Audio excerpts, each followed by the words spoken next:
22 नवंबर 2008 सुबह के 7 बजे पाकिस्तान के कराची से रवाना होती है एक नाव जिसमें बैठे हैं लश्कर ए ताइबा के 10 खूंखार आतंकवादी। इन सब की उम्र 20 से 22 साल है। इनके नाम हैं हाफिज अरसद, जावेद, अबू सोएब, अब्दुल रहमान, फैदुल्लाह, बाबर इमरान, नासिर, नाजिर, इस्माइल खान और अजमल अमीर कसाब। इनके पास है इंडिया की fake ID, Indian clothes, Indian SIM, satellite phone, bomb, grenade और AK-47 जैसे खतरनाक हथियार, जिनकी अगली डेस्टिनी एंड टारगेट है इंडिया की फाइनेंशियल कैपिटल मुंबई।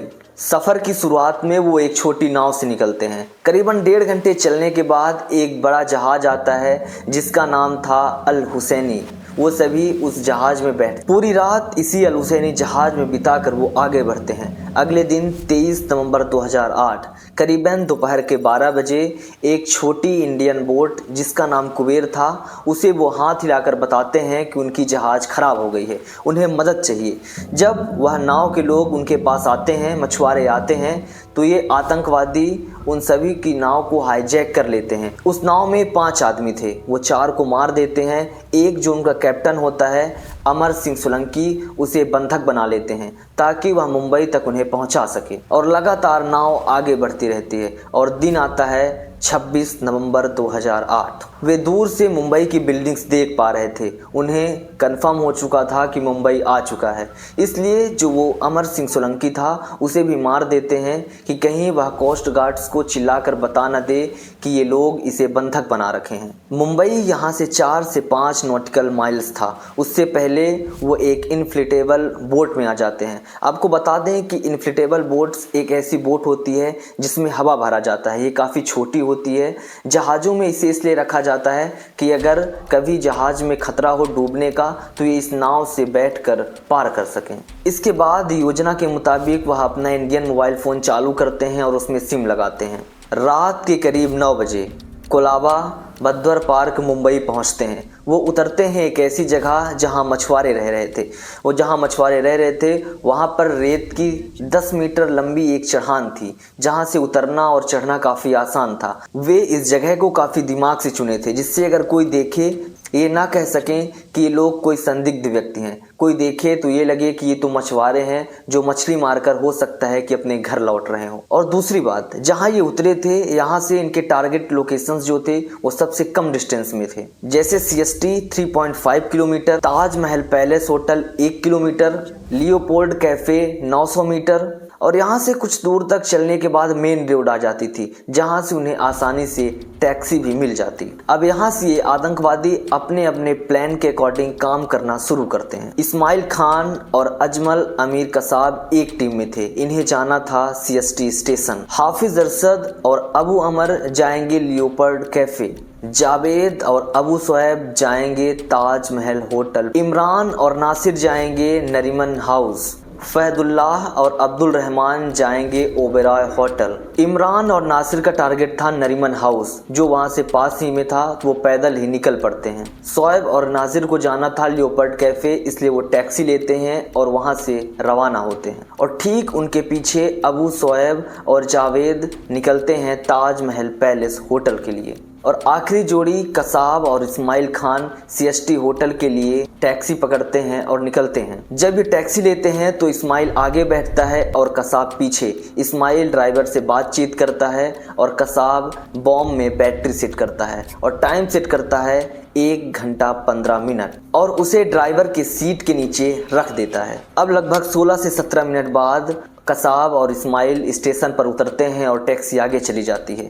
टैक्सी जब विरले पार्ले पहुंचती है तो उसमें विस्फोट हो जाता है। टैक्सी का ड्राइवर और आसपास के लोग बुरी तरह घायल हो जाते हैं और यहीं से शुरुआत होती है 26/11 अटैक की कहानी। कसाब और इस्माइल 9:30 पर स्टेशन पर पहुंचते हैं। वो काफ़ी गुस्सा थे, उन्हें सिर्फ दिख रहा था तो लोगों की मौत। उसके बाद वह स्टेशन में इंटर करते हैं और टॉयलेट देखते हैं क्योंकि उन्हें टॉयलेट में जाकर बॉम्ब में बैटरी लगाना था और गन्स तैयार करनी थी। दोनों हथियार तैयार करते हैं। उसके बाद ये दोनों टॉयलेट से बाहर आते हैं, अंधाधुंध फायरिंग और ग्रेनेड फेंकना शुरू करते हैं और लोगों की चीखों से पूरे स्टेशन को भर देते हैं। वो दोनों पागलों की तरह फायरिंग करते हैं। ऐसा लग रहा था जैसे वो कोई वीडियो गेम प्ले कर रहे हो। लेकिन इन आतंकवादियों से पुलिस भी सामना कर रही थी, लेकिन उन दिनों पुलिस के पास इतने एडवांस आर्म्स नहीं थे कि इन आतंकवादियों का सामना सामने से कर सके। ये बात आतंकवादियों को पता थी कि पुलिस के पास इतने एडवांस आर्म्स नहीं है, इसलिए वो बिना डरे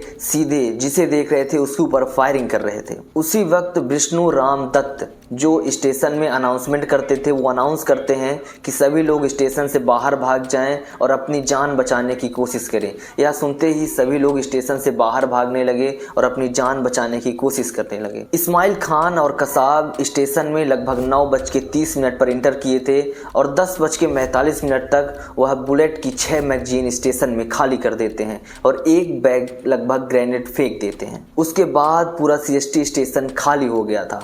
इस नरसंहार में 58 लोगों की मौत, 104 लोग घायल और 8 पुलिसकर्मी शहीद हुए थे। CST से निकलने के बाद दोनों प्लेटफॉर्म नंबर 1 के फुट ओवर ब्रिज से बदरुद्दीन तैबाजी रोड पर पहुंचते हैं। वह टैक्सी लेने की कोशिश करते हैं क्योंकि उनका अगला टारगेट था मलबार हिल्स, जहां पर बड़ी सेलिब्रिटीज आया करती थी और वह टैक्सी लेने की कोशिश कर रहे थे तो उन्हें टैक्सी नहीं मिलती है, तो वह पैदल ही सड़क पर चलना शुरू करते हैं। यह बात जब पुलिस को पता चलती है तो पुलिस उनका पीछा करती है। पुलिस उनका पीछा कर रही थी और मुठभेड़ इनसे शुरू हो चुकी थी।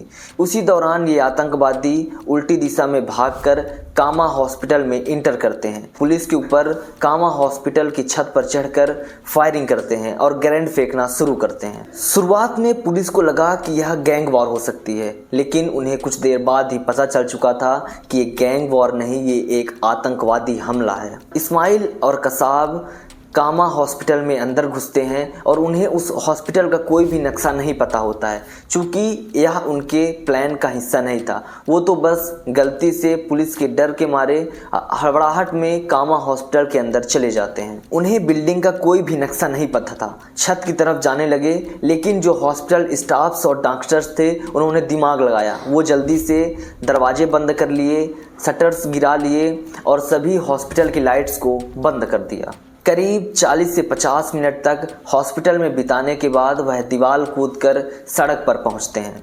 उन्हें बताया गया था कि CST में हमला करने के बाद मलबार हिल्स जाना है, इसीलिए वह मलबार हिल्स की तरफ आगे बढ़ते हैं। तो वह फिर से टैक्सी पकड़ने की कोशिश करते हैं, लेकिन शहर में यह बात पता चल चुकी थी कि शहर में आतंकी हमला हो चुका है, इसलिए उन्हें टैक्सी नहीं मिल रही थी।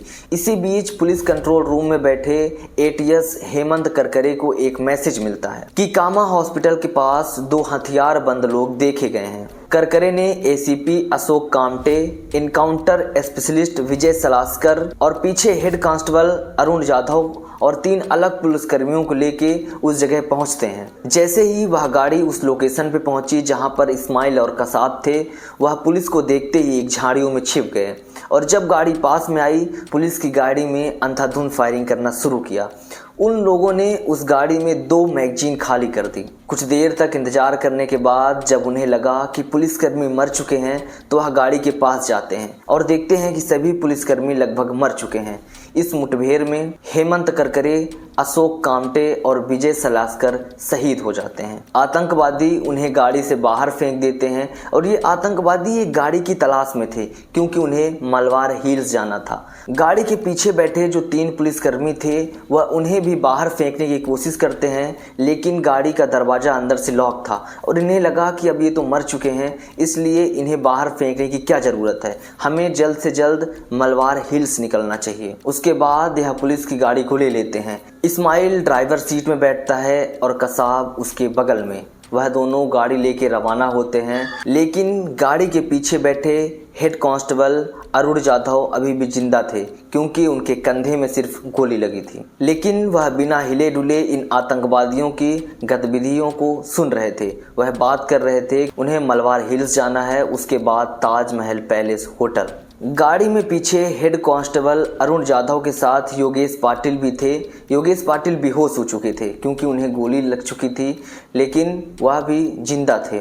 तभी उनके जेब में पड़ा फ़ोन बजता है और कसाब पीछे मुड़कर उन पे फायरिंग करता है और इसमें योगेश पाटिल की भी डेथ हो जाती है। थोड़ी दूर जाते ही जो यह पुलिस की जीप थी इसका टायर फट चुका था, यह चलने लायक नहीं बची थी। सामने से आ रही एक स्कोडा कार को यह आतंकवादी बंदूक की नोक पर रोकते हैं। उस कार में समित विजय बैठे हैं अपने परिवार के साथ। आतंकवादी हड़बड़ाहट में उन्हें कार से उतारते हैं, लेकिन अच्छी बात यह होती है कि यह उन पर फायरिंग नहीं करते हैं। यह उन्हें उतारकर गाड़ी लेके जल्द से जल्द मलबार हिल्स की तरफ आगे बढ़ते हैं। जैसे ही आतंकवादी स्कूडा कार लेके आगे बढ़ते हैं, head constable Arun Jadhav police control को कॉल करते हैं और कहते हैं कि वह एक कार से इसी रोड से आगे बढ़े हैं। यह खबर मिलते ही पुलिस पूरी तरीके से उस रास्ते पे नाकाबंदी कर देती है। जैसे ही इस्माइल और कसाब उस नाकाबंदी वाली जगह पे पहुंचते हैं, उन्हें पता चल चुका था कि पुलिस कड़ी नाकाबंदी कर चुकी है और उन्हें पता चल चुका था कि वह यहाँ से नहीं निकल सकते क्योंकि बहुत कड़ी नाकाबंदी थी।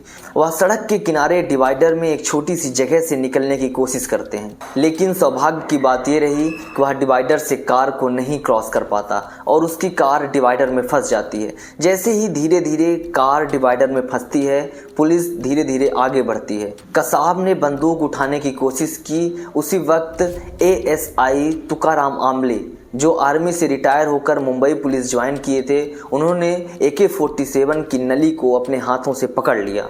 कसाब ने पूरी मैगजीन उन पर खाली कर दी। तुकाराम आमले को लगभग 10 गोलियां लगती हैं और वह शहीद हो जाते हैं, लेकिन वो शहीद होकर कसाब को जिंदा पकड़ लेते हैं। इस्माइल गंभीर रूप से घायल हो जाता है और उसे हॉस्पिटल भेजा जाता है, लेकिन इस्माइल जाते जाते रास्ते में मारा जाता है और कसाब को पुलिस जिंदा दबोच लेती है। उधर शहर में अलग अलग आतंकवादी अपनी गतिविधियों को अंजाम दे रहे थे। हाफिज अरशद और अबू उमर टैक्सी लेके लियोपर्ड कैफ़े की तरफ आगे बढ़ते हैं। लियोपर्ड कैफ़े उनके टारगेट में इसलिए था क्योंकि वहाँ सबसे ज़्यादा अमेरिकी और यूरोपियन टूरिस्ट आते थे। रास्ते में दोनों प्लान के अकॉर्डिंग उस टैक्सी में भी बॉम्ब फिट करते हैं। टैक्सी 10:30 बजे पर वो छोड़ देते हैं। टैक्सी आगे बढ़ती है और मचगांव पहुंचती है। जब टैक्सी मचगांव पहुंचती है तो उसमें ब्लास्ट हो जाता है। इस ब्लास्ट में टैक्सी ड्राइवर फूलचंद्र और 2 महिला यात्री जरीना और रीना मोहब्बत की मौत हो जाती है और करीब 19 लोग घायल हो जाते हैं। इसी बीच दोनों आतंकवादी लियोपोल्ड कैफे में एंटर करते हैं और अंधाधुंध फायरिंग करना शुरू करते हैं और कुछ ही मिनटों में इन खूंखार आतंकवादियों ने 11 लोगों की मौत और 28 लोगों को बुरी तरीके से घायल कर देते हैं। अब उनका काम लियोपोल्ड कैफे में हो चुका था। अब उन्हें निकलना था ताजमहल पैलेस होटल की तरफ। जब वह ताजमहल होटल की तरफ आगे बढ़ रहे थे तो रास्ते में एक गली पड़ती है। वहाँ पर गोकुल वाइन शॉप थी। वहाँ पर वह बम लगाते हैं, लेकिन वहाँ के पास के आदमी ने ही उन्हें बम लगाते हुए देख लेता है और पुलिस को इन्फॉर्म करता है। जल्द ही पुलिस आती है और उस बम को डिस्ट्रॉय कर देती है। अगर बम फट जाता तो उस गली में कितने मासूम मारे जाते, लेकिन एक आम आदमी की सतर्कता ने उस गली को ब्लास्ट होने से बचा लिया। उधर ताज होटल की तरफ बढ़ रही तीसरी जोड़ी जावेद और अबू शुएब भी ताजमहल होटल में पहुंचते हैं और मेन गेट से एंट्री करते हैं। जैसे ही वह लॉबी में एंट्री करते हैं, वहां भी वह अंधाधुंध फायरिंग करना शुरू करते हैं। गोलियों की आवाज़ और लोगों की चीख ने ताजमहल पैलेस होटल को पूरी तरीके से बर्बाद करके रख दिया। बस ताजमहल पैलेस होटल से कुछ सुनाई दे रहा था तो वो थी लोगों की चीख। उसी समय ताजमहल होटल में पहले से मौजूद आतंकवादी 6ठी मंजिल की तरफ आगे बढ़ते हैं, क्योंकि उन्हें पता था कि इस मंजिल में बड़ी शख्सियत रहती हैं, उन्हें बंधक बनाया जा सके और इंडियन गवर्नमेंट से बात करने की कोशिश की जाए।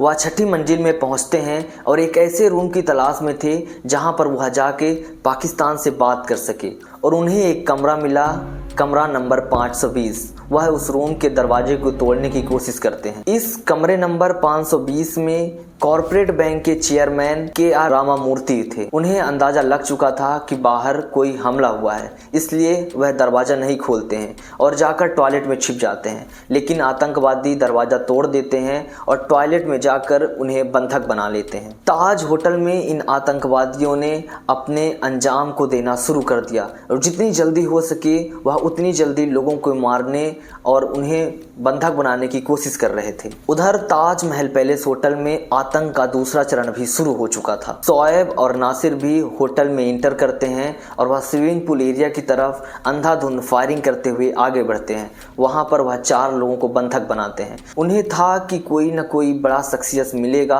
और इंडियन गवर्नमेंट से बात करने का मौका मिलेगा। वह उसे बंधक बनाकर रूम नंबर 520 में रखते हैं और सभी आदमियों की आईडीज को इंटरनेट में वेरीफाई करने की कोशिश करते हैं कि शायद कोई बड़ा आदमी मिले जिससे वह इंडियन गवर्नमेंट से बात करें, और कंटिन्यूअसली गूगल में उनकी आईडीज को वेरीफाई कर रहे थे। करीब रात के 2:30 पर वह ताजमहल पैलेस होटल के 6ठी मंजिल में आग लगाना शुरू कर देते हैं और 520 में बैठकर वो लगातार पाकिस्तान से बात भी कर रहे थे, इंस्ट्रक्शंस ले रहे थे कि किसे मारना है, कैसे क्या करना है, और लगातार पाकिस्तान के जो कंट्रोलर्स थे इन्हें अपडेट दे रहे थे। इन आतंकवादियों के चेहरे में न कोई डर था न कोई खौफ। ये पूरी आज़ादी से ताजमहल होटल में घूम रहे थे। उसी समय उनकी चौथी टीम इमरान और नासिर नरीमन हाउस पहुंच चुके थे। रास्ते में SBS रोड पर उन्होंने एक बम सेट किया और दूसरा नरीमन हाउस के पार्किंग में भी एक बम सेट करते हैं। नरीमन हाउस जो था यह 5 मंजिला का एक जेविस टावर था।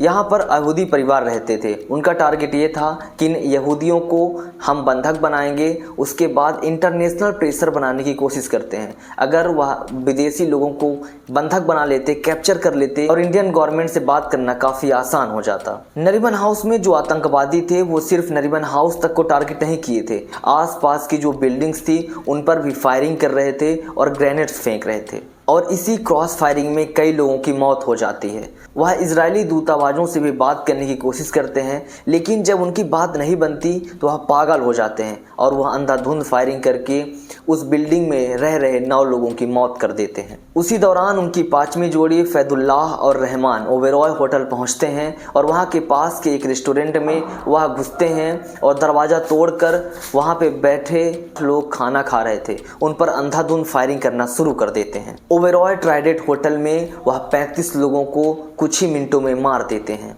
अब शहर की सड़कों से फायरिंग होना बंद हो चुका था।